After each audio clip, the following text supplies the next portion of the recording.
What reminds me is what I do. She left it right there for potential with right the word she told me. I'll be waiting for the rain. I'll make something special for now how I want you, I can't wait to be here. The first things I got you to do. Now the trouble is waiting, it's practically mine. It's time to see into nothing in mine. The trouble is waiting, it's practically mine. It's the time. I wanna go. It's going back. When I'm praying inside, when I still feel that my face can never and the promise but I still hold. I can't take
For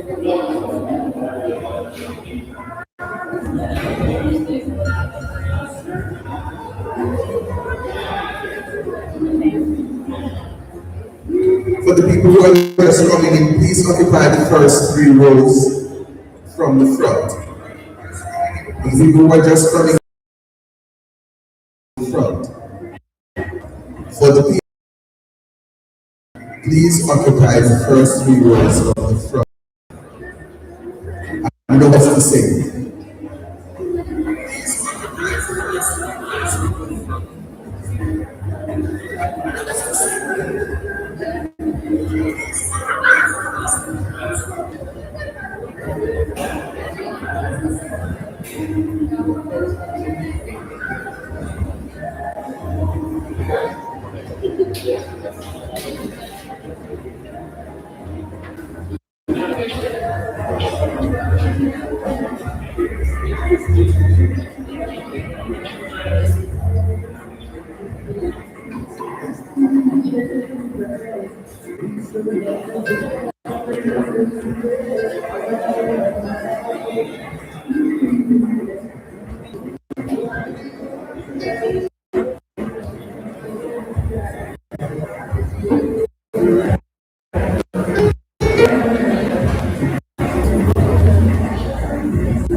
Chairman of the Jamaica Reggae Industry Association.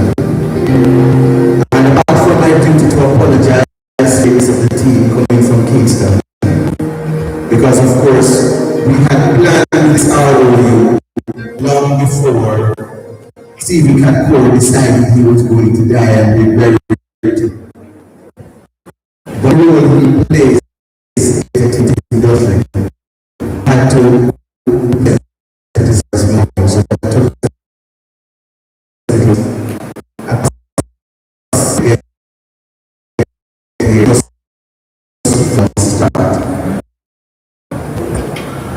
but it is good to hear in a conversation about how we view technology and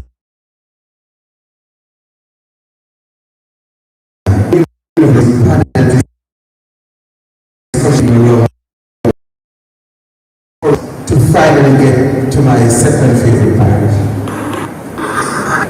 Well, I can't say it's my favorite because I come from Clarendon. So, but it is my second favorite. It is my second. I see I have some friends here. It is my second. I know I have a born friend on the panel. So, even though his name is Case, he is addicted to Clarendon like I am. So, let me do it properly and let me first greet the family at Case. And let me thank you all for welcoming us. And so let me introduce the team that is with me today. Our JARIA Vineman is here, Mr. Efrel Stingray, brassman, trumpeter, flugelhorn, euphonium, trombone, and all of these other instruments. Barnett artists played with some of the best artists in the world. Please give it up for Mr. Efrel Stingray.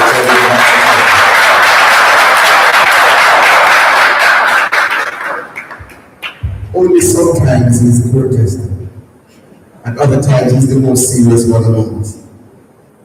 Of course, with me and on the panel today is our JARIA's Director of Education, Ms. April McIntosh, who is a artist manager, a musician, an artist development specialist, and a music industry executive in her own right. Please give it up.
And ska was the first popularized, commercialized form of Jamaican music.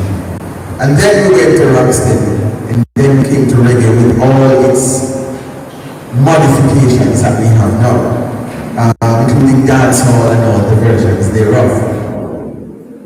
Technology has always influenced how things have changed from the tape recorder to the instrumentation that we use, the electric keyboard that came from when ska started with a piano and another bass, and you know what? Yes, so and acoustic instruments. It then went to the recording. So technology has influenced technology. But is AI signaling the end of creativity? Or is it signaling a new opportunity for us to include what we have as our first instrument, which is our voice, and what we have as our first computer, which is our brain, and adding that to what our hands, eyes, and ears can appreciate. Let's start with you, music educator, Mr. Case. How will you find that AI is being used in songwriting and in music production and so on? And are we starting off by saying it is too much, too little, too wrong, or too right? Thank you so much. And I just hit the nail on the head the way I view it. I view every challenge or every what we refer to, if you see it as a threat, I view it as an opportunity. So I take threats as opportunities, so we learn from it. As you recognize, AI is making things happen a whole lot faster than it would have happened initially. So now I can actually go online, use an app, tell it a few things, and the song is ready with instruments and all. So we can view it as a threat. However, it's on the ethics of AI. I'm assuming that that will not happen in terms of getting into mainstream marketing, and it will not be the end of creativity, but it has ways of helping us to get more creative. That's how we are. We're resilient. So if something is threatening what we do as surgery, we're going to find the better ways of doing it. That's how I'm looking at it now. I've always had one issue with the way autotune was introduced in reggae. That was one of my pet peeves. So for me and those who really love reggae, the real authentic reggae, it will never be replaced by AI. But AI will allow us to become more creative. That's how I'm looking at it. And I'll say more a little bit. Thank you very much, sir. So, having said that, and having had the start from the music educator, I want to do a quick contextualization before I ask Dr. Hamilton to talk about the ethics of AI and AI usage. Because I want to place in context, because the question might be asked, why are we having a conversation about reggae, entertainment, and AI at a College of Agriculture, Science, and Education? So first thing first, when we speak of the reggae industry at JARIA, we're talking about a full ecosystem. And that full ecosystem includes music, festivals, tourism, gastronomy, and everything that flows from agriculture, fashion, film, poetry, spoken word. Every single event that we have, therefore, depends on that ecosystem. The ecosystem which is fed from farms and farming, from food security, from entertainment, from gastronomy, from the presentation of how we make clothes and what we do with them. It affects all of us. And one of the things we're insisting on is a full country participation around this thing we call the reggae music. It is not only for the musician there. And so I want us to understand the role we play, even if the only thing you are focused on at this college is agriculture or food science or one of those areas. Good. So, now, what really, and I know that discussion comes with in the academic space as well, but what really are the overarching principles for what we call the ethics of AI use?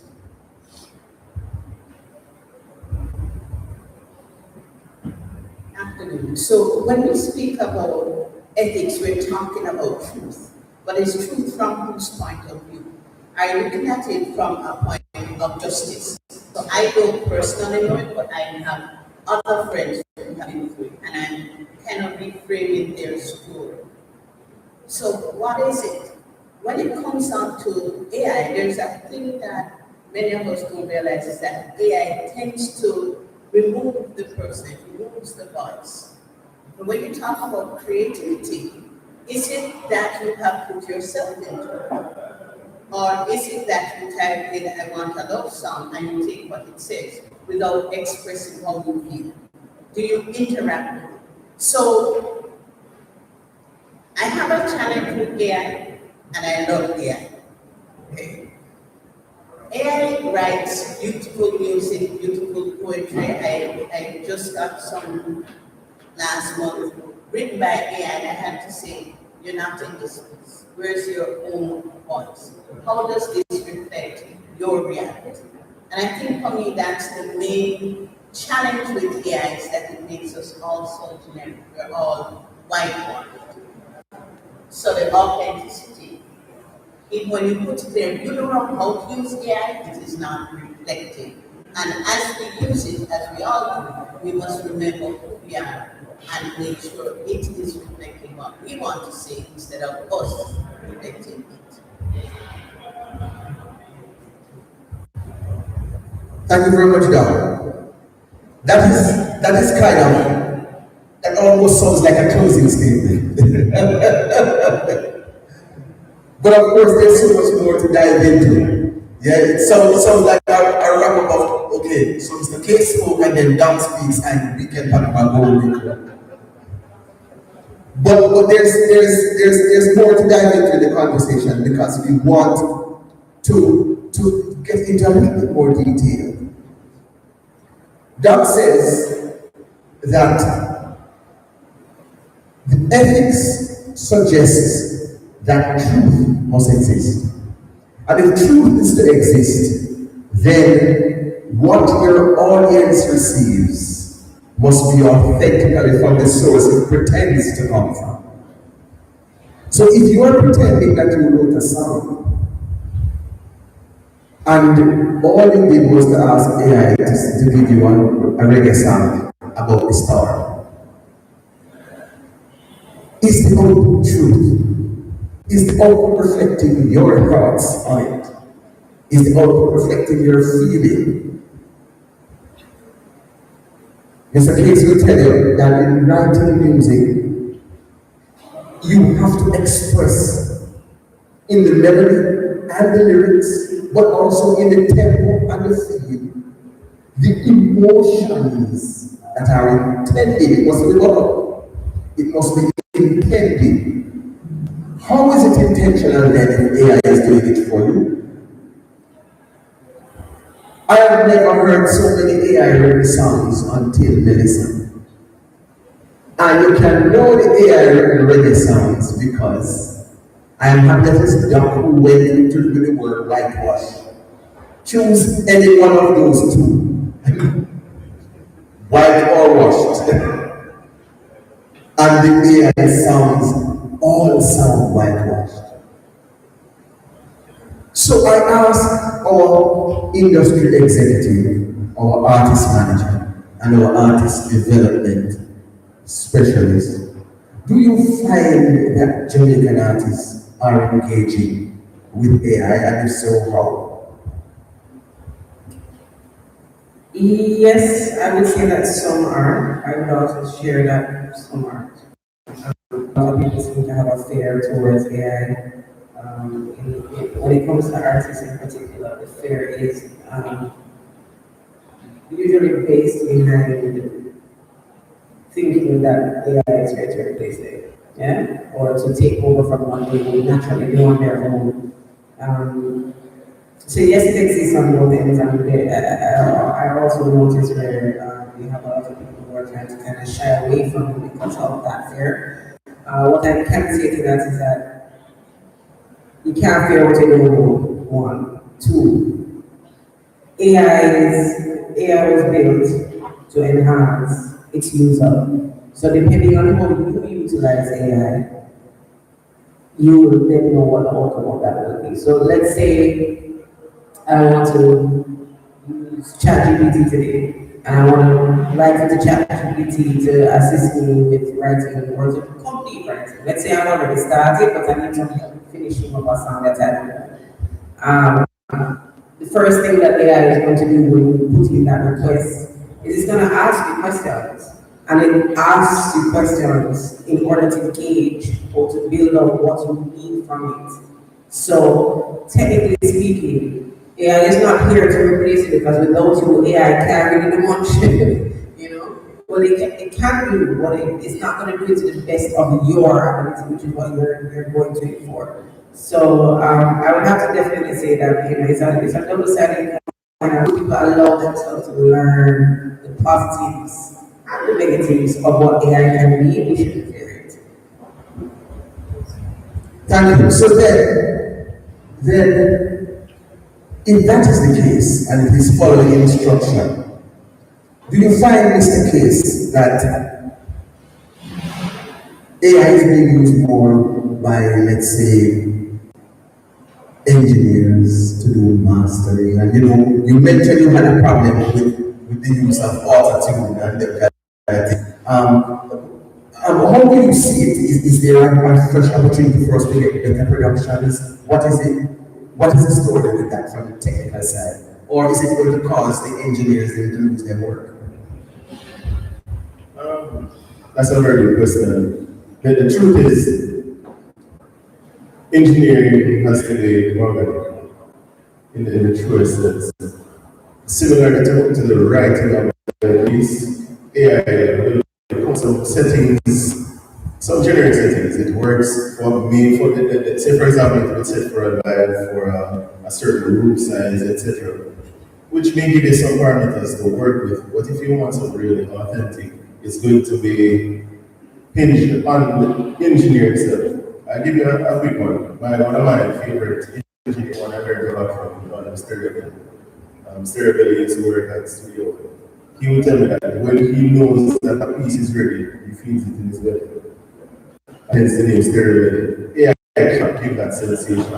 And by the time in studio, I've come to understand that when I tune a voice the way I want it, it's not just what I hear. I can literally feel the texture. AI cannot produce that. AI can give me some parameters to work with that makes, you know, heavy in, but I have to do the final tweaks, the final touch. Another thing that's been in it, even in terms of composing, when we're doing compositions, AI existed already long ago, just that we were not using it the way we're using it now in terms of generative. We used to just use it for idea seeking or just like a little harmony thing to figure out where you could go. But now the guys are using it like, I'm going to tell you, I have a studio where you check, he's not doing any work. He's just using apps and AI is doing everything. But when the work goes out and you match it with the authentic work, you realize that it will not live as long as the music that really has. And I push it one step before I mean. If anybody from the audience in particular, if you don't understand what I'm saying, go and watch the Hard Day Book and look at the making of that particular song. They show the real clip in the movie itself. You'll understand that authenticity will never be replaced by AI. So we don't have to be afraid by it, try to understand it and see how we can use it to enhance us. Don't be afraid of it. Thank you for this. Yeah. Would you say that, and I mean, we're in a rural parish at an institution primarily associated with agriculture, and you know, some of us are from rural parishes. But would you say that AI is providing greater access to persons who would not necessarily have an equal facility with the big studio in town and the G jams, you know, the hill and so on? Would you say AI kind of levels the playing field? And is that a good or bad thing?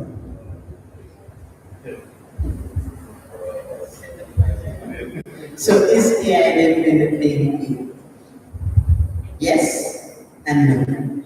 Yes, in that we don't have the opportunity. You can go out and write music, you can record, you don't have to know anything about music. You can write a song. As a therapist, I do retreats. All my clients, I have them write music. They write lyrics, but we infuse it with the personality, with what's the challenge. So I'm gonna say, yes, it gives us equal access, but do we know how to use it? Do we know how to understand the power? Because AI gives you a lot of power. On the other hand, you mentioned about authenticity. If you are afraid of who you are, if you're not sure, if you're scared, what I find that happening now with AI, instead of thinking, people go to chat. So in a way, I think those who do not have the access use their brain more, they're clearer, they sort through who they are, what they want, and they rely on self, which is a very important thing in terms of your identity, in terms of our character, in terms of who we are as a people. And AI allows you to, like, people think AI is smart, but what AI does is comb the internet and pick up everything. So you get the good, the bad, you get the in-between, whereas those of us who do not use, the overly rely on AI or don't use it at all, we get us, we get the feeling, we get the books. And that's what I like. I like to feel it, and then we can tweak it. So we're back to the stereotype conversation. That's wonderful. It is about the feel. You know, we had a discussion, we had a master class last week at the Economic College, and Stephen Stewart, the great engineer, was the master teacher, and he was talking again about feel. But he also spent a lot of time talking about us understanding who we are and the sound that represents us. And a part of the challenge why it is so easy to hear the whitewashed AI sounds is because AI has not yet learned the true picture of what is our sound. The true picture of what is our sound. And it probably will never learn the feel because it won't ever experience what we experience. It won't ever understand the feel because it is mechanical. But our April, because she is an artist manager as well, to indicate for me, is there a risk? Because, as Doug says, it in some respects it levels the playing field, and then in other respects it makes brains lazy. Is there a risk that we are now going to water down the message and also water down the creative expression of our communities? Are we running a risk of losing who we are because we're now going into a larger of AI training output? I would definitely say yes and yes to that question. Here's what it is. As Dr. Hamilton said earlier, AI it has already proven to allow for those of us who utilize it to become lazy.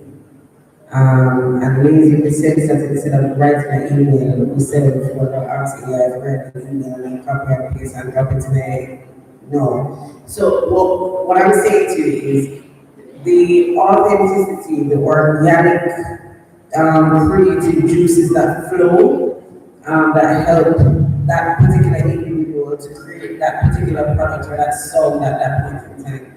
If we fully rely on AI, then we are going to lose the authenticity and the juices because they're not going to grow. They're going to stay stagnant where they were, and we're going to continue to rely on AI to do this for us. So, in my opinion, I definitely would say yes, it will and can allow for us to become extremely lazy. I think too, one of the things that helped us over the years, over the journey of our reggae industry, is we did not have to rely on anything but what we had within us to be creative and produce successful creative outcomes. Yeah. So with that being said, we have to recognize that we are really where the talent lies. Or natural uses our flow or history that tomorrow differently from everyone else in the world. And we have to understand this. You know, when you come off my plane in Florida, I have on a Jamaican t-shirt. And I come off on the plane and everybody see the Jamaican t-shirt. Oh, you from Jamaica? That interaction that they see when they see you at that brand Jamaica is the same thing with our music. When they hear it, they feel no pain at all, I say. Yeah? So we have to be sure not to try and water that down. Watering it down means that we're allowing that creative juice to just be washed away, literally. And we can't afford that. We need to build it up back. We need to make sure we're doing the things that we need to do to make. Some of us, I can say, my creative juicy. When my creative drain out, we have to take a couple of days and go some water body and just relax. We can't, there's no food, there's no nothing else that can fix my particular juice at that time, yeah? So we have to be able to continue nurturing ourselves and giving ourselves a little grace, I think, too, in the mix. Thank you. Now, we're speaking of authenticity, we're speaking of feel, we're speaking of soul, and we have a saxophonist, Mr. Shaquille Phillips, who's going to share his soul with us just now. And so, while he comes, I want Mr. Case to answer this question for me. In the context of all of this technology and all that is available and is doable, you can ask AI to play this back as a sax or play this back as a piano. How do young musicians prepare themselves to be different and to remain relevant? What kind of skills do musicians need to ensure that they have? Alright, that's a deep question for me. I'm thinking about it in a way. My son, who is 11 years old, is a budding pianist, and he despises AI because he's thinking AI is learning faster than he is learning, and he wants to try AI. So, for example, musicians would still need to spend time mastering the craft. Meaning you need to learn the rudiments of your instrument, understand the ins and outs of your instrument. Because while AI will be able to replicate some things, it still boils down to the personality. It will never be able to have a personality. And from one sax player, from one pianist to another, they will play the same thing, but you'll be getting a different feel because it's all built on the person behind the instrument. So the instrument in itself, as my good friend Corey put it out the other day, the instrument is just a tool. As in the keyboard, the sax is the tool. I'm the instrument, you're the instrument. So when you sit around your drum, no matter how hard I try, I can never be you. We use the same drum, but you get your feel, I get my feel. So AI can never do that. AI will always, like I said earlier, be the whitewash version or the generic version. So it can do something to say to you, this is what reggae would sound like. But to get that real feel, to drop the time, you have to do it. And that's what I think all of the younger musicians need to understand. Understand who you are, and then you want that tool, the instrument, and you the instrument to go on. And so with that, we go, who is the instrument, the tool in his hand, the saxophone. Ladies and gentlemen, Shaquille Phillips.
Well, I even have to ask you to give a round of applause for Mr. Shakir Phillips, who brought the tool and who was the instrument. Of course, delivering it soul. I hope that tool is not destroyed. It still works, it still works. Excellent. Excellent. Now, that performance is bringing another question to my mind. Because one of the things that reggae has been, and you speak of is a tool of resistance, and that resistance is both internal and collective. Because we bond together around reggae. But it is also that which helps some people in their time of greatest distress. Many Rest Cross is something that Jellycliff would have written out of an experience and out of stress and distress, and it therefore was a de-stressor for him. How then is that ability for music and creative expression and so on the soul and to help the psychology?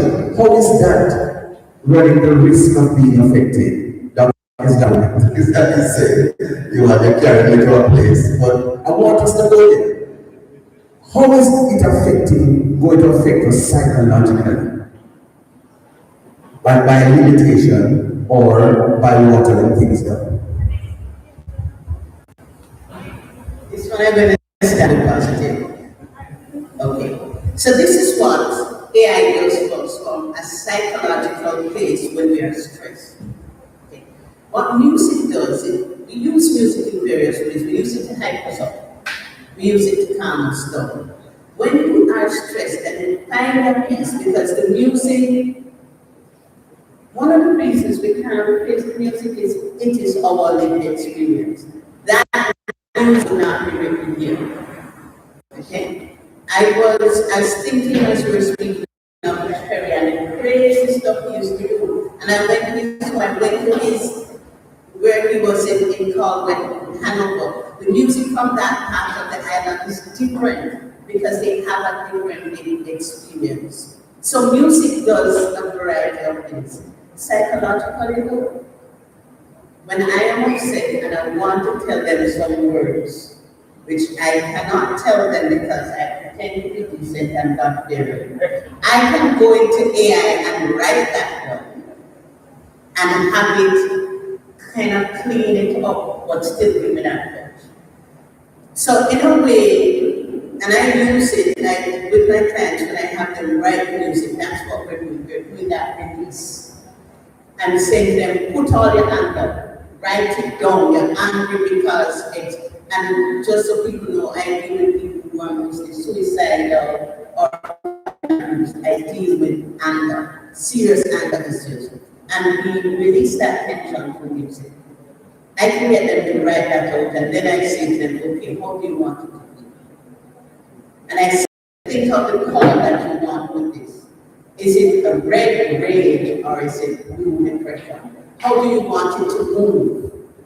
And so in this way, when my clients listen to what they've written along with the difference is that I tell them and I show them how to build emotion into their piece. So if you hear the piece, you will know, you feel that passion, because we've written the passion into it and we've said that. So I think from a psychological point, writing with AI is a fantastic tool. That's what it is. If I look at the other part, are we using AI? Then I have a different problem because it comes back again to, actually it comes back to us being unworthy. We do not think we are smart enough to do it. We do not think we are good enough to do it. And so we rely on technology to do for us what we should be doing and not realizing that struggle that we have with emoting, that struggle with expression is what makes the expression real.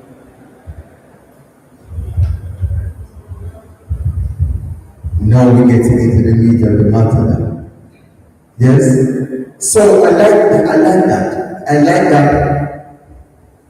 This the whole conversation is a struggle. Is a struggle with, is this thing good or is it bad? Do we want everybody to just have access to this, or if they're not ready yet? You know, it's like sex education. You know, if are you ready to handle it? Can everybody deal with it? You know, what is happening? So, having said that, and I want Mr. Case and Ms. McIntosh to answer me this question. If then, as Dr. mentioned, it can sanitize the extremes of rage and anger, are we running the risk of putting on purely sanitized music? And is this going to become a global standard? Or is there a way for it, according to that, to simply reframe it in a more palatable way, doing the work of the Broadcast Commission? Right? Is that really what it is? And I want both of you to give me that as music practitioners and music industry practitioners.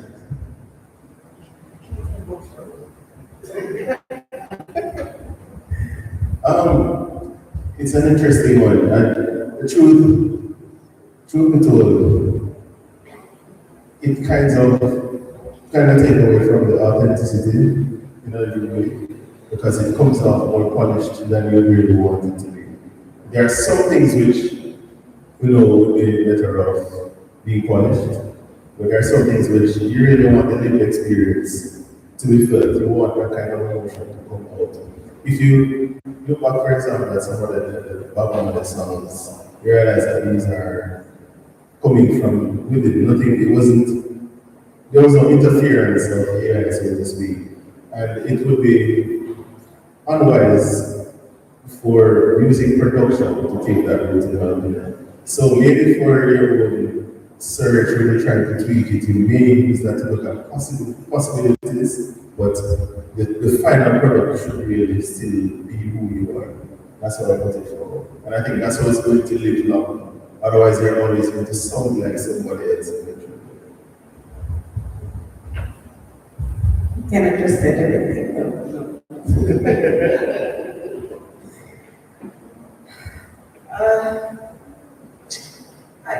For me, I don't see how it can fully replace anything. It's not me.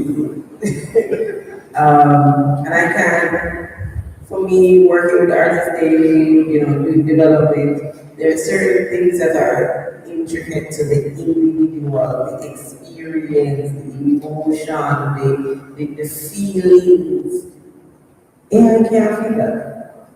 And sometimes even in expression to AI, we cannot express it properly enough for AI to really resonate or understand the words without the feeling. Yeah, so as I said before, in my opinion, AI is a tool, and we need to learn how to utilize that tool. Just like what instruments are tools, and we learn how to master that, we need to do the same thing with AI. What I've learned through development and artist management with AI is it is yet another available tool that helps you to remain educated on your craft. And I wish people would utilize it more for that purpose. You can literally ask AI one question, and within seconds get an answer to that question. Maybe right or wrong in our industry, because of course things operate differently all over the world. But even so, you get way more information out of it than typing to Google to try and research for hours to see what fits, you know what I mean? So I really think we just need to learn how to master and understand what AI really is. And decide for ourselves how we want to benefit us. But you realize that both of them are dodged the question about the international thing. They don't want to go on record and say they're going to get things good. I will allow them to dodge it for a little longer.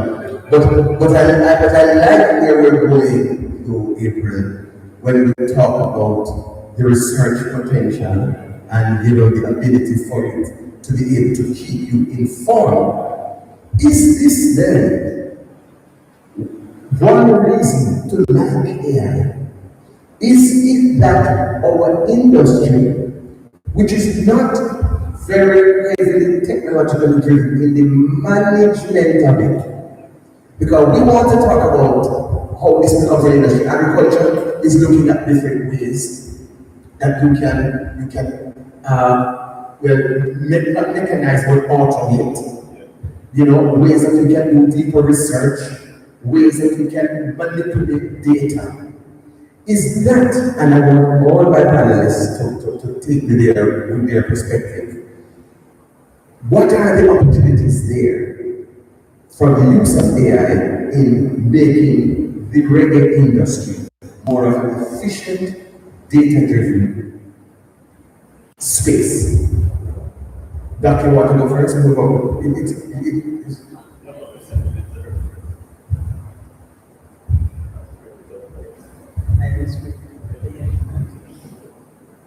So AI as research.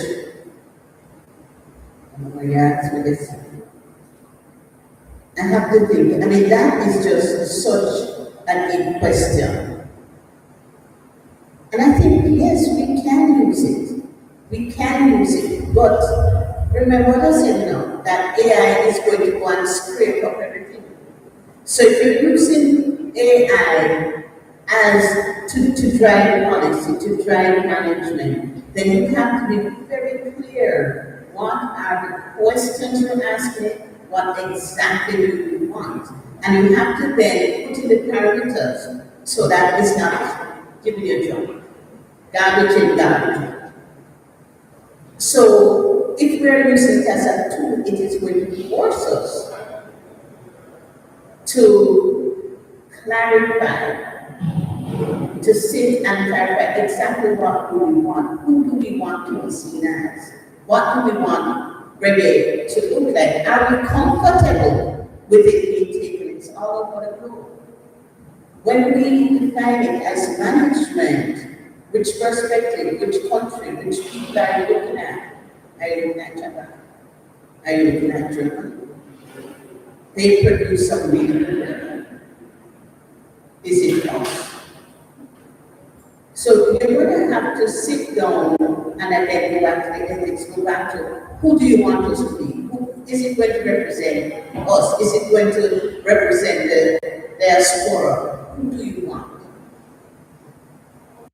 Do you want it to remain as an instrument of resistance that comes from? I'm a little bit disappointed in reggae, no, because I'm not getting that movement of saying we are angry. You notice that? Oh, we're kind of too calm, and we're no longer getting that resistance, that anger, that punch, that feeling that we can be better, that feeling. You spoke about medicine and all the songs that came out. How many of those songs really said we can be better? We don't have to be so big and but that is what we do. I'm not afraid of, I don't want to be known international as America. But AI songs, it didn't reflect that. So All right, it's a big question. It's very, very, very deep. And it sends my mind into many places. For example, the reaction that we had the first time Grammy for Reggae did not go to somebody local. And that's the first time I actually heard of the group. Really, when I went online and I checked, I realized that their viewership was in many, many more millions than our top artists. And I'm realizing that there must be something that they're doing right that we're doing wrong. We can use not just the AI tools, but the back end of the software that we use. For example, YouTube, it tells us where the strength of our viewership is. And we also recognize in terms of research, for artists who make more money don't make it locally, they make it from tours.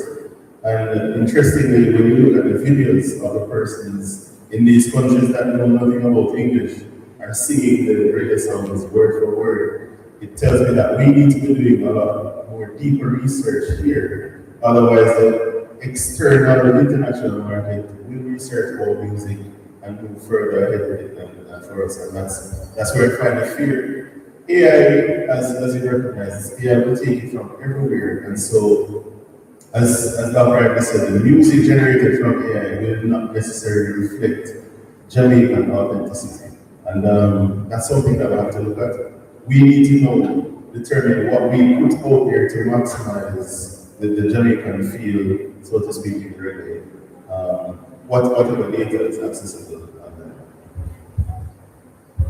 A second one. That is usually give us, yeah. Yeah, same.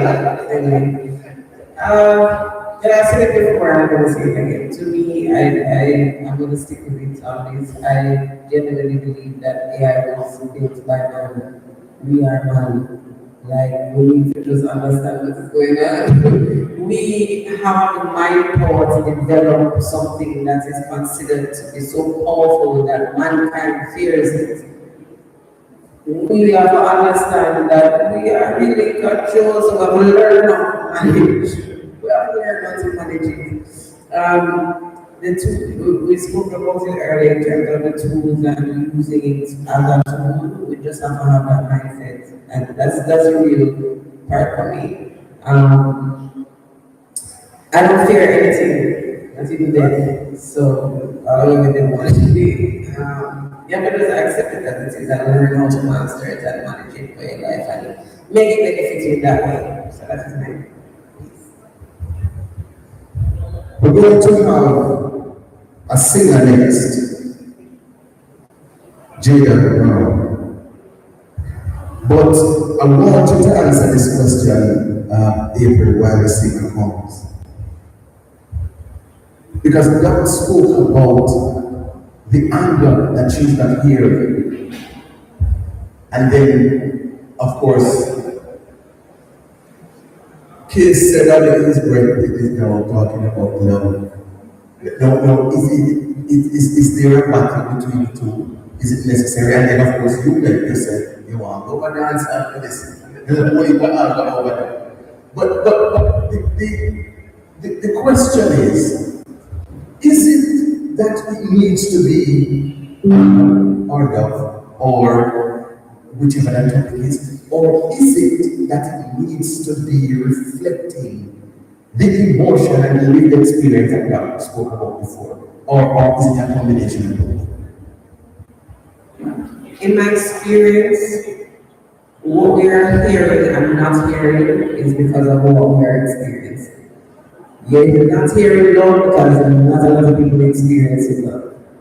Or what they experience thinking is love, they then later find out it's not what they anticipate. You understand what I'm saying? So, and I'll go back to the point about what I said on the numbers about listen to dance.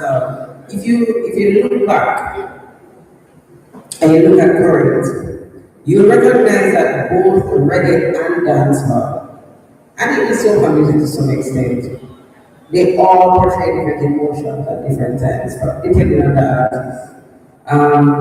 You tend to be getting a lot more anger coming out of dancehall these days.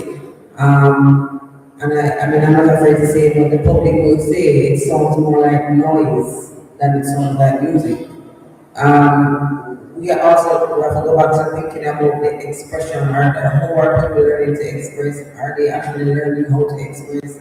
Are they savvy enough with words to put that into song to get it? You know what I'm saying? And it goes through phases. After you write the song, you have a musician, then if they decide to do that, you have a computer where you used to be rhythm. Then you have the engineer where you have to go through and get and feed ears is not your ears. So it really depends on the individual and how true to themselves they are, and how organic or how authentic the final thing should be in their eyes or ears. But what you're saying is not wrong. We are dancehall and reggae have been kind of fluctuating. The volume of music back in the day, once upon a time, reggae in a month, you're looking at almost 20, 30, 40 songs, if not more. Once upon a time, the radio could not manage the influx of music being released. Now, you have to think about your DSPs, you have to think about your labels that you're working with, and everybody have timelines. Some people telling you don't release, you have to release every 6 weeks, you have to release every 2 months, you know what I mean? So all of those things play a role in what we're hearing and the quality of what we're hearing now. And to be fair, you also have to take into consideration that we don't have enough managers, qualified managers, to give direction to the creatives that need them. So there is that. They're struggling creating, but they don't have anybody helping them to push in the right direction where they want to go, where they should be going. A dancer artist will get up and say to you today that he writes, you know about EP, 5 songs, and he released the EP last year, and the song now they don't really play. And he doesn't, it's not necessarily him that's the problem, because he's really only solely meant to be a creative in that moment. You know, he does not have, and you cannot expect him to have the mental space for him to be able to create the product, and then you learn how to market the product, and then you tell him to do that for the next time, and manage it and monetize it and all of those things. So there are a lot of factors to it, and as I say, the same tool that we're discussing here today can be a tool that can help you to do exactly that. You just have to learn how to master it. And so we move to Jalen Brown, who is a talent, a tool, and an instrument. Give him a round of applause and make him feel.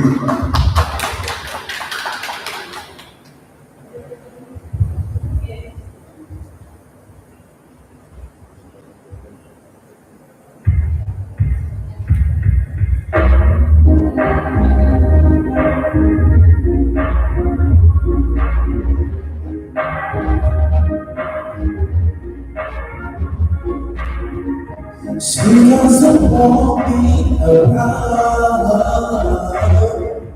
She got some things to hide. I think she wants a crown, someone to take for the ride. But I be telling her until experience to be taken for a soul. To experience, want to love and roll, to experience, taken for a ride. And I know it's not foolish pride. She has a side of me, because I said her of a time. She always said to me, but somehow she thought I would her love. But I can tell her to experience the beating for her soul, to experience to rock and roll, to experience the beating for the ride. And I know it's not about a foolish pride.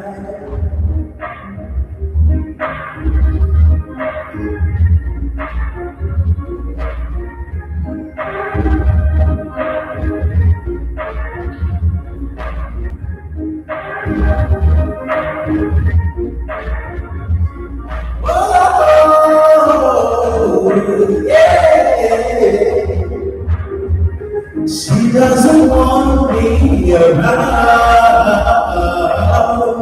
She got some things to hide. I think she wants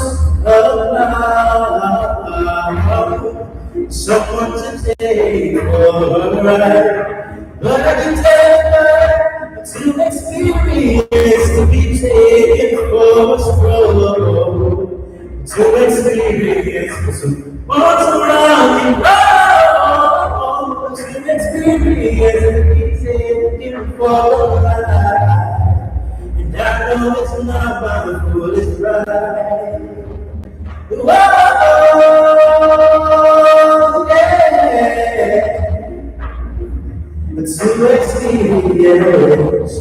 To experience. Oh, yeah.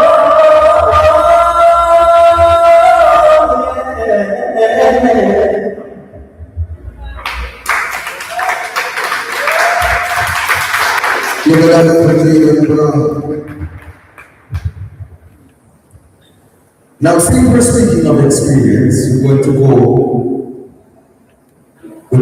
to take the panel because we're in the wrap-up phase. But I want to start with Doug. I want you to guide us in direction. How do we, what is the best approach? I mean, you would have touched on it before.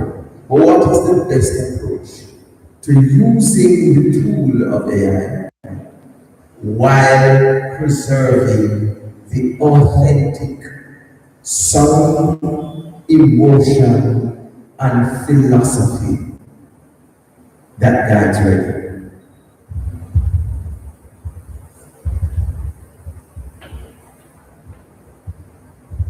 Dangerous question, apparently.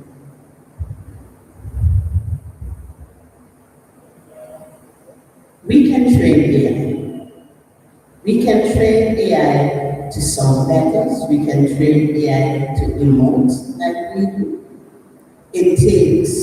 So I would say we have to learn. Instead of being afraid, instead of being lazy, instead of saying, oh, just put it in there, that we need to spend the time to learn, just like we learn everything else. Instead of taking it for granted, we sit down and learn how to use AI. And to do that, if we want it to sound more like us, then again I go back to that matter of clarifying who you are and train it on the emotions that you want.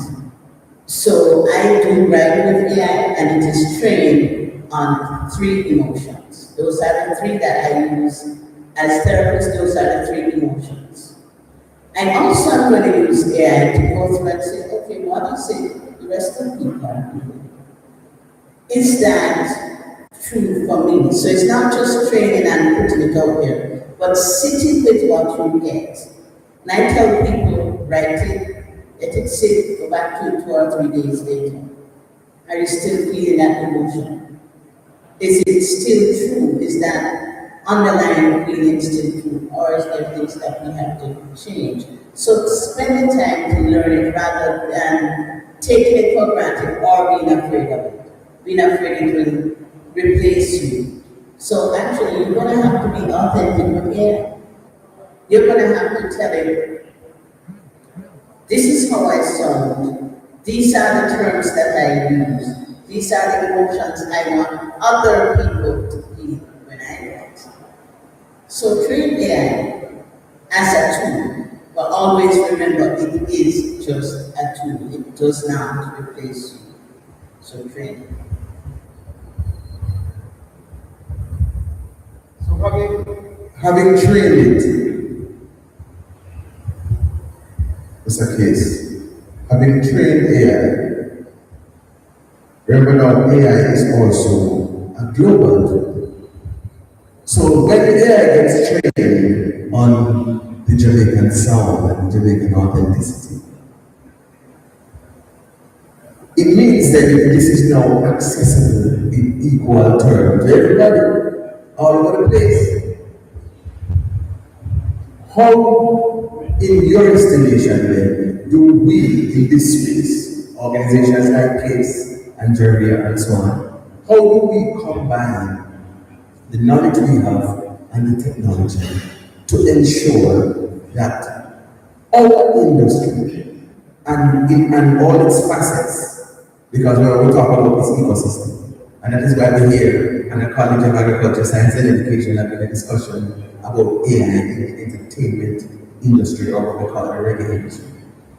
What are your recommendations about how we can ensure that we stay on the cutting edge, even as per Doc's recommendation, we train AI?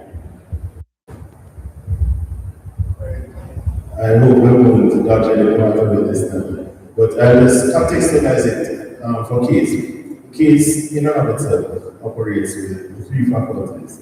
So we have the Faculty of Education and Management, which deals with primary, secondary, and tertiary education. And we also have business, administration, and hospitality and tourism management. That in and of itself adds to the ecosystem.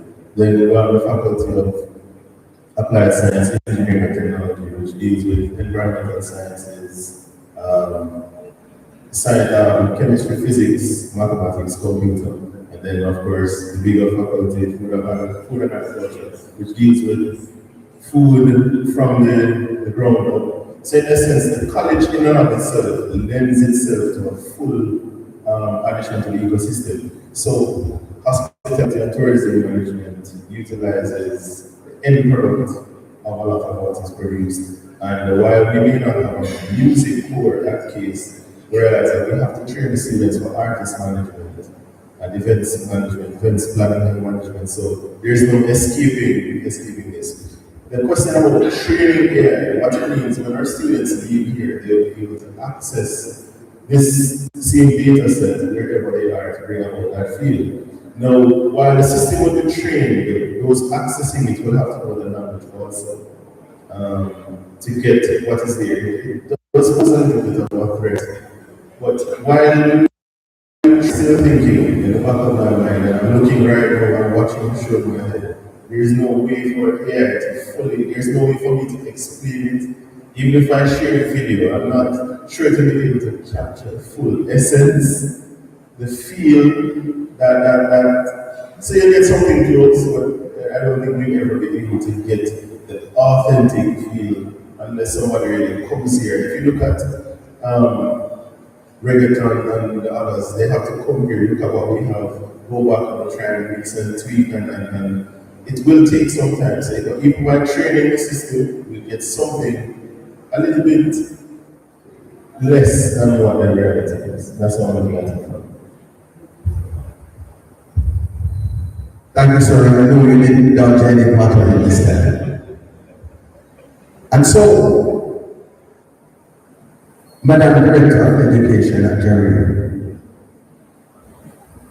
what then is missing from pulling all of that together? The preservation of the energy of the soul and the spirit of the anchor, or the love, or the hope, the technological, the educational, the pulling all that together. And by the way, that your representation of the school and its structure and how all it presents is a beautiful opportunity for JARIA. It's a really opportunity for JARIA. We can leave that to the director of CARM, the vice chairman, and the director of education to dive into after this conversation. But is there a gap? Is there a policy or a legislative gap, April, you find, that is causing us as a people, as a nation, not to be able to grab at this technological opportunity we go? Yes, is that there? And it look like Doc and everyone want to take it out as well. So after you, just hand the mic over to them. I would definitely have to say yes, there's a gap, a very big one. Educationally, we have developed programs for a industry that has no structure. So that's a problem. And that because of that, there are too many loopholes and things that should have been developed properly before we have launched the industry itself. Not to say that it can't be fixed now, but the work that is going to take for us to fix it and catch up to where we are going technologically is a lot of work. So structure, the foundation, and I would have to say the future growth based on where we are now with this AI, what's coming next year, we don't know. What are we preparing for? How are we teaching practitioners, entities, companies, registered businesses within the entertainment sphere, how to cultivate what we already know, how to live the experiences that we have day to day, and how to take from those experiences and put them back into recreating or rejuvenating the industry itself and rebuilding it. Because growth is important every step of the way. What's even learning the concepts and the pros and cons of AI is growth, as far as I'm concerned. So I feel like we need to go back to basics for a little bit, look at where we're coming from, fix the loopholes that we have that are existing there. I said for me, I can tell you my experience. When my interest into the entertainment business started, I went and I studied arts management at NMLA. And I left my degree program halfway through, and I decided to go to academic research. I decided to go to a school called Full Sail University and study entertainment business. And I think it's the best decision I ever made for myself because it gave me a wider scope that the degree program that I had registered for initially, I already knew what they were. My experience alone gave me that. And I'm not reflecting what we want to do, but I'm just saying we have a lot of catching up to do as an entity, as a nation, as an industry. And we have to evaluate, we have to be honest with ourselves and each other. We look at what the loopholes are and start there. That's the main thing for me. I don't think we can build on a foundation that is not fully sturdy. I like the way you fear that the person into it. To veer off a little bit, notice we had two items. Yeah, I don't have those items. Right? Just putting it out there. So there's a philosophy behind what we do here. We recognize while this is the College of Agricultural Science and Education, we have a saxophonist and a vocalist. We don't teach music here, but persons come here with their God-given talents. We have to provide the opportunity for them to build that out and to grow. They can't come here and leave less than they came in. So we ensure that we provide them with the avenues for this. So you will have a full band set up. And just to share the philosophy behind it, we did two experiments. I did one at Teachfield in November, and I did it again at Case. The one unit was an experiment. We decided to use only reggae during the awards and the degrees and certificates. And so we're just playing reggae in the background, live music. We decided to go in live music for all of these functions to see the feel of a live versus pre-recording. And what we recognized, halfway during the name calling, the audience starts singing. You just need to play something recognizable and they sing, not loud because they still want to listen. So they're enjoying the vibe that they're singing without disturbing the function. And I've seen it happen on those two occasions. And that's something I know AI could not do in that time and the space because that's too much data to collect. And just to contextualize it, so there's a philosophy that we have to operate in. Reggae is, in my mind, it's authentic to Jamaica. And while you would have seen somebody else winning a Grammy out of it, in its truest sense, the long-lasting effect will have to come from how we frame it as a people. And so we just here, I like really look at how we can more of what we do here as a college into the industry and how we can impact the industry and the industry in turn also impacting us. It's just a philosophy we have to deal with as we go. I said this to what I was going to say. I said philosophy and then it just. But I was going to say, doing that, I think we need a philosophy, we need to be grounded in a philosophy of who we are, grounded in a philosophy that says we are here to stretch ourselves, we are here to grow, and we are here to be. And stand firm in that belief that we are phenomenal people, we are fantastic. Instead of othering ourselves, we are othering ourselves. Stand firm in the fact that we are people of color and we are proud. We are proud of who we are, what we are, and what we can do. So I think we need a philosophy that allows us to be while we're stretching to become even greater than we are.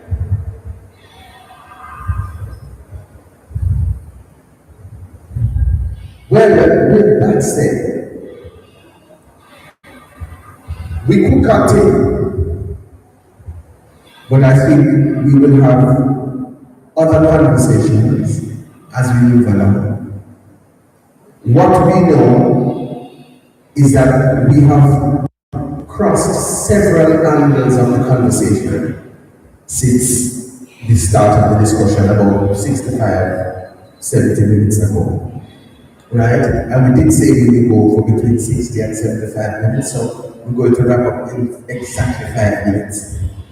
So I'm going to ask our panelists now to give me 1 minute each.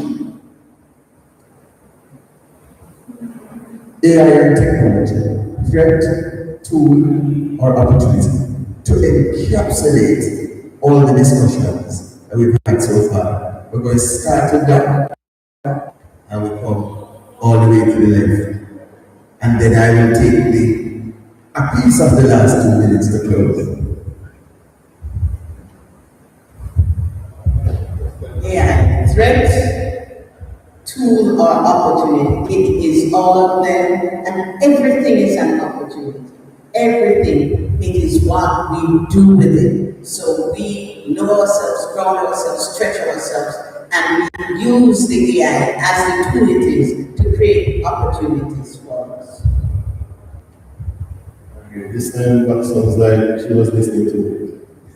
So, as I started off, I'll tell you that every threat provides opportunities. So for me, AI provides an opportunity for us to become even greater. Why?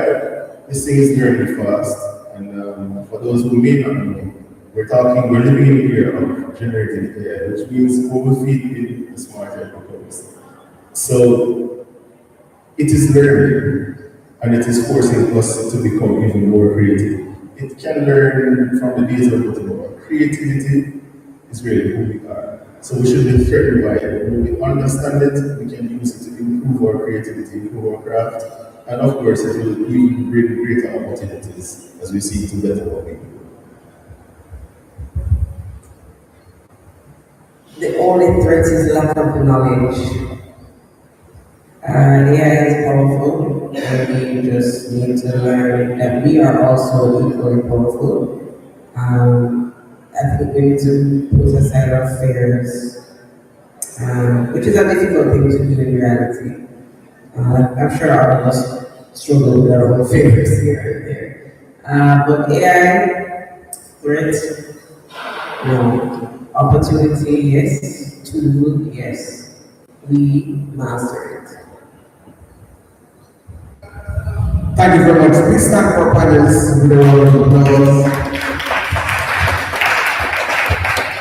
And for my 2 minute closing, I'm going to offer a minute and a half for any questions that exist from the audience.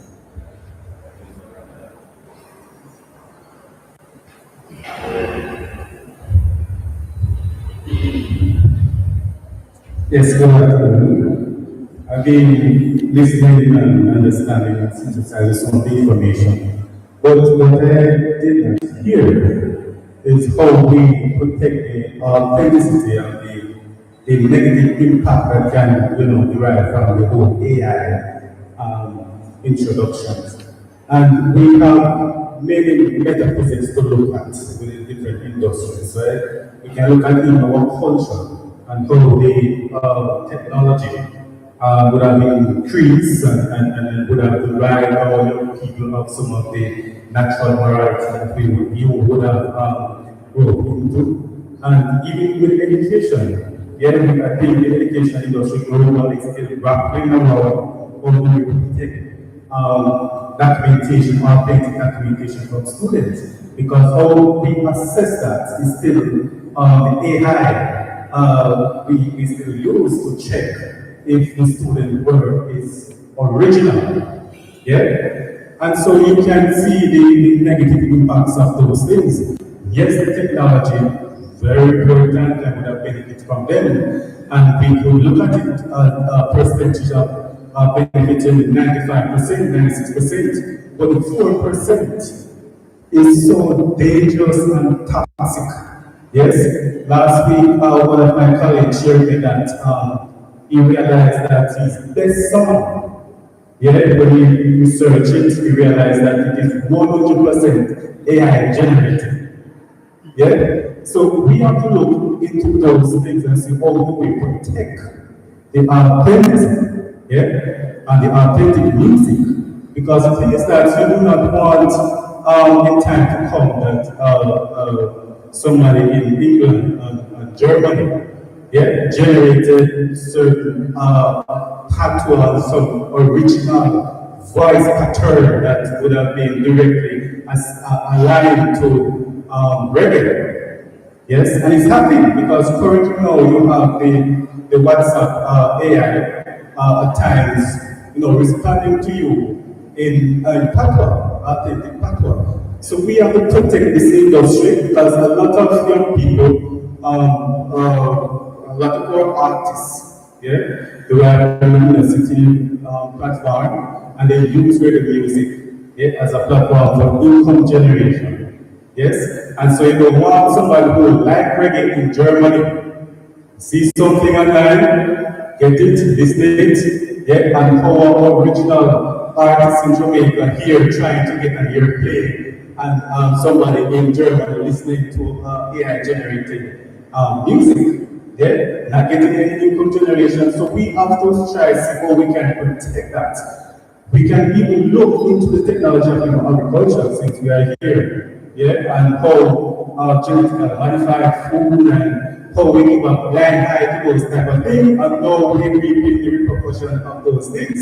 Yeah, currently now we've been putting a lot of goods and upgrading our breeds and the farmers of our local good breed. Yeah, and we improving and these imported, yeah, highly bred animals have to take a lot of injections and like a baby, yeah, and our local farmers might not have enough money to really get those medication in. So we have to try our best to protect the history of our music, yeah, and how we can reduce, and those things will have to come with policies and regulation reducing the negative impact that can cause to our whole reggae platform. Yeah? That is a lot. It is worth using all of my 2 minutes. But no, it's a sound question because it is, and it's a question that is comments and it's recommendation at the same time. But it is important for us to think, and when we mention genetically modified foods, genetically modified foods include plants and animals, right? It also takes us back to the sacrament that is around reggae and how that is also at risk because there are strains and variants that are being imposed with, and that's why I asked the question about the philosophical framework, the policy framework, the legislative framework. And so I'm not answering the question, I don't pass it in panel, but I'm just saying the sacrament, the food, and the writing, the creative expression, all can be addressed. I am asking the panel to then help us to determine, in as short an answer as is possible, how we protect all of those, because all of that is part of the reggae industry. So I'll make it easy for you and wait up on the music side, or the artist side. From my perspective, I would want to say strongly that we do have it on the way, for the most part, the registration of songs, all of these places that you can go and register your music to ensure that your talents are not being utilized or abused internationally. And you're asking a question, Sylvia? I think what I got from him Yeah. is more when it's out there. You mean after it has been released? Yes, and the actual, not the intellectual property in actually tangible, but capturing an image and using it without permission. Is that what he is? Is that what you're referring to? Yeah. Okay, so well, I'm happy that I got that part of the way, because technically speaking, you should do what I just said a while ago first before you release it, right? The second part to that is, it goes back to the same education on music business or its practices within the space, and why you need to ensure that you have the right people around you. When it comes down to music, there are certain things that you can do to protect your own intellectual property. Your face, your image, your brand, your name, all of those things come under you as a brand. Really, actually, that is how it should be looked at. And also, in place to ensure that those areas are covered, you won't have, it can happen, I'm not saying it can happen even after having the structure, but you're more in a position to protect yourself at that point. So from a music standpoint, we do have certain things on the way that can protect you. Not to say that we can't do more, and we probably won't, it's a possibility we will, but I would encourage you to explore that aspect of it too. Same idea, figure that out too. I'm not expert in this part of the business, but when I listened to him, he spoke about persons who will probably be making their videos and posting. Like, remember this teacher who took a little video of a student singing It's a Beautiful Day, and one person just took it and made a big spin on it, and it actually gained more views than the original video. Looking at stuff like that, this person who made it was honest enough, based on what we learned online, to give credit to both the original writer and also to give credit to the youngster who was just recorded. And I mean, not everybody would do that, but as you're saying, if the industry is able to guide, maybe there are some things you can't do unless a person registers in the first place. So I think that's where it has to be. And the tools also allow you to know how to monetize your own channels. So these are some of the things we can use AI to master. So it will help you to fix that aspect of your business. So somebody who comes into your thing in Germany, once you are monetized, then the viewership gain will attract funds to you and not to the person who's using it there.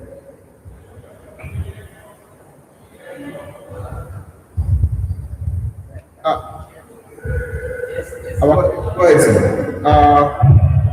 Should we, when we put in our videos, have a caption saying, I don't give any authorization for my image and my likeness to be captured with AI? We spoke about, the chairman spoke about that on stage January 31st, so you can go on YouTube for that. When signed, as the chairman is an intellectual property lawyer, we spoke about that. When signed a contract, ensure that you put that in your contract. I think the chairman will add up his closing remarks. I guess the vice chairman is the floor manager producing the show. But I'm just interjecting and make sure we cover the base. Yes. Yes. So there are a lot of things that we can consider, and as has been mentioned before, education is critical, and that's why I want us to have this conversation. This conversation, which is supposed to make us more aware of the interconnected nature of Jamaica's survival. If our entertainment industry does not survive, our tourist industry will not survive. And if our tourist industry does not survive, our food services and hospitality industry will not survive. And if our food services and hospitality industry does not survive, our economy will not survive. And if our economy does not survive, our economy will die. That is the reality. And so we need to look at everything we're doing, that even though we have been taught to take as garnish or as decoration our cultural and creative industries. We've been taught that for a reason. The people who taught that to us want us to remain consumers. And for a lot of consumers, we be indebted to them. And we be indebted to their banks and to their sources of survival. And we'll also be indebted to their culture. And so we will continue to have a problem with identifying what is authentically us. Our worship, we had resilient praise last night. Our worship is having a battle in determining, is it okay for us to worship in our own language, in our own voice, in our own music? Or is the pure form of praise the sanitized version? Is it okay?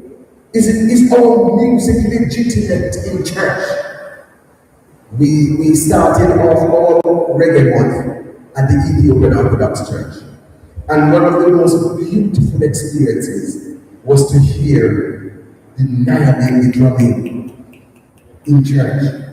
It was an amazingly spiritual experience to hear that. Now, we have to address all of that as a part of maintaining our authenticity. We have to address the all of country approach. What case represents as the institution because of what it teaches, from management to the scientific, pure science part, to the food and technology element of it, to the medicine. And I'm going to get a little political here. But when COVID came, I said to my friends, Jamaica has a perfect opportunity to become a movement leader in natural medicines and remedies for the world. This is the opportunity. We turned around being consumers in the name, waiting on other people for whatever political and other reasons. Yes? Let us think about it, and this is how I will close. AI exists.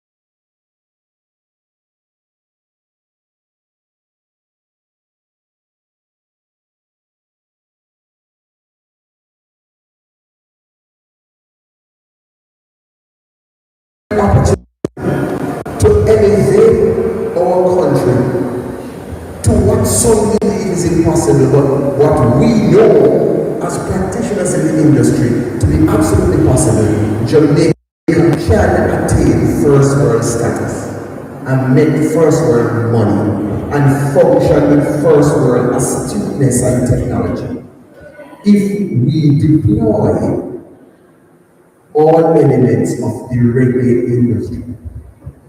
The reggae industry being music, fine art, fashion, gastronomy, philosophy, film, and more. As we deploy that, we will have fewer reasons to fear and greater reasons to strategically engage with technology and AI. Thank you very much, ladies and gentlemen, for being here. We will continue the questions and answers off camera. Please remember to follow www.jariaentertainment.com, and please feel free to follow our Instagram and Facebook pages at JARIA Entertainment. Become a member. Our Director of CALM and Vice Chairman is reminding you to say, feel free to become a member, you belong. If you are here or if you are watching, you belong. Feel free to become a member and you qualify to become a member. And the last thing I will say is that, as is customary, we have two gift baskets from our long-standing, reliable sponsor, Creation Foods, for our panelists, our non-JARIA panelists. And so I'm going to ask our Director of Education to present the gift baskets from Creation Foods to our panelists. Please stand and receive Dr. Hamilton and Mr. Casey. Give them a round of applause.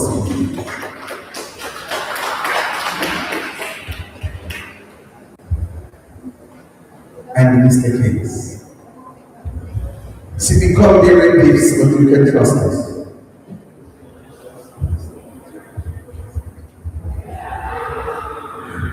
I gather now that I must invite Miss Grisdale to come to do what she has conspired to do.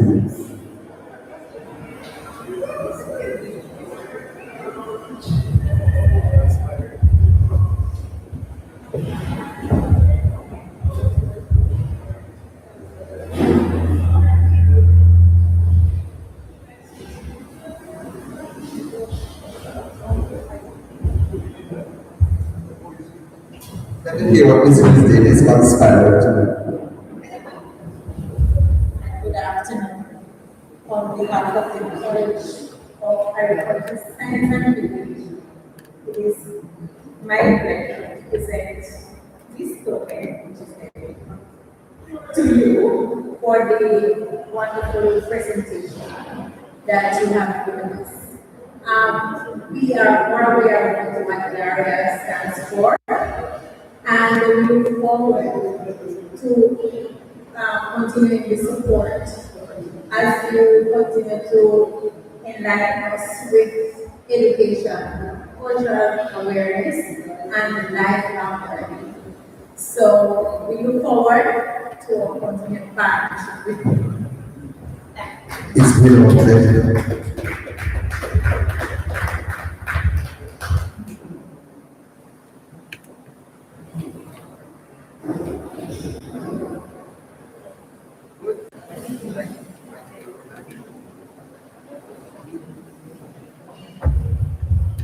We will share this basket of bounty, and it is beautiful. You know, it would have crossed my mind that coming to a school, a college of agriculture, we would have left agricultural products, except that April is a plant lover, and so that will be an off-camera conversation. Thank you very much, everyone.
So now that we've done the photo shoot and all that is out of the way, let me thank the staff, of course, led by Ms.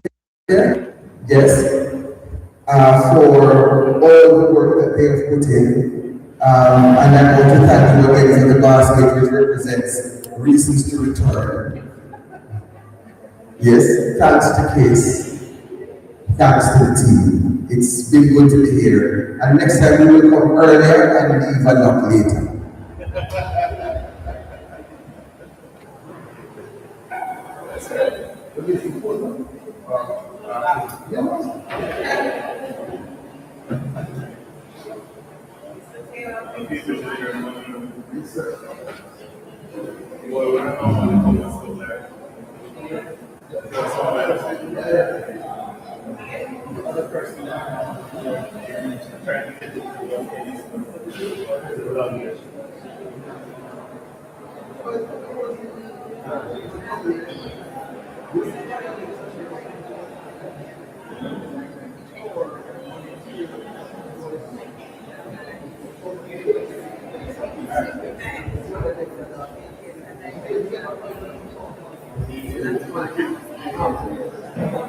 Everybody in the concert.